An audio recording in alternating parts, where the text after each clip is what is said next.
दरम्यान मुंबईमधल्या निकालाच्या संदर्भातलं एक नवं तथ्य समोर आलंय। भारतीय जनता पार्टीनं उभा केलेल्या बंडखोरांमुळे शिवसेनेचे 10 उमेदवार पडले आहेत। निवडणूक आयोगानं दिलेल्या आकडेवारीच्या समोरून ही माहिती आली आहे। एकदा पाहूया त्याचा तपशील। अंधेरी पूर्व वॉर्ड क्रमांक 121 प्रतिमा खोपडे यांचा पराजय झाला। जयश्री वळवी यांनी तिथं बंडखोरी केली होती। दिंडोशीमध्ये वॉर्ड क्रमांक 41 मधून मानसी पाटील पराभूत झाल्या।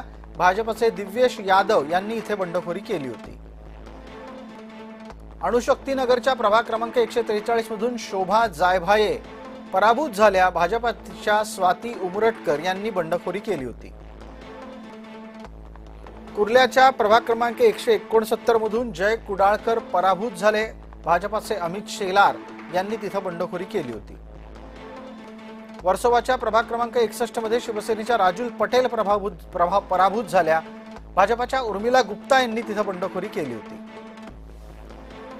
प्रभाग क्रमांक 39 दिंडोशी मध्ये येतो, तिथे विनया सामंत हरल्या आहेत। भाजपच्या सुमन सिंग यांची बंडखोरी त्यांना भोवली।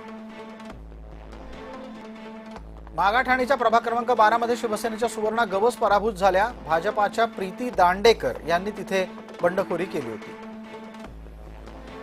वांद्रे पूर्वच्या प्रभाग क्रमांक 94 मध्ये पल्लवी सरमळकर पराभूत झालेल्या आहेत। भाजपच्या रेश्मा मालुसरे यांनी तिथे बंडखोरी केली होती। सायन कोळीवाडा भागातल्या प्रभाग क्रमांक 173 मधून पूजा कांबळे पराभूत झाल्या। भाजपच्या शिल्पा केळुसकर यांनी तिथे बंडखोरी केली होती। पण विशेष सांगण्यासारखं महत्त्वाचं असं की इथे शिल्पा केळुसकर जिंकलेल्या आहेत।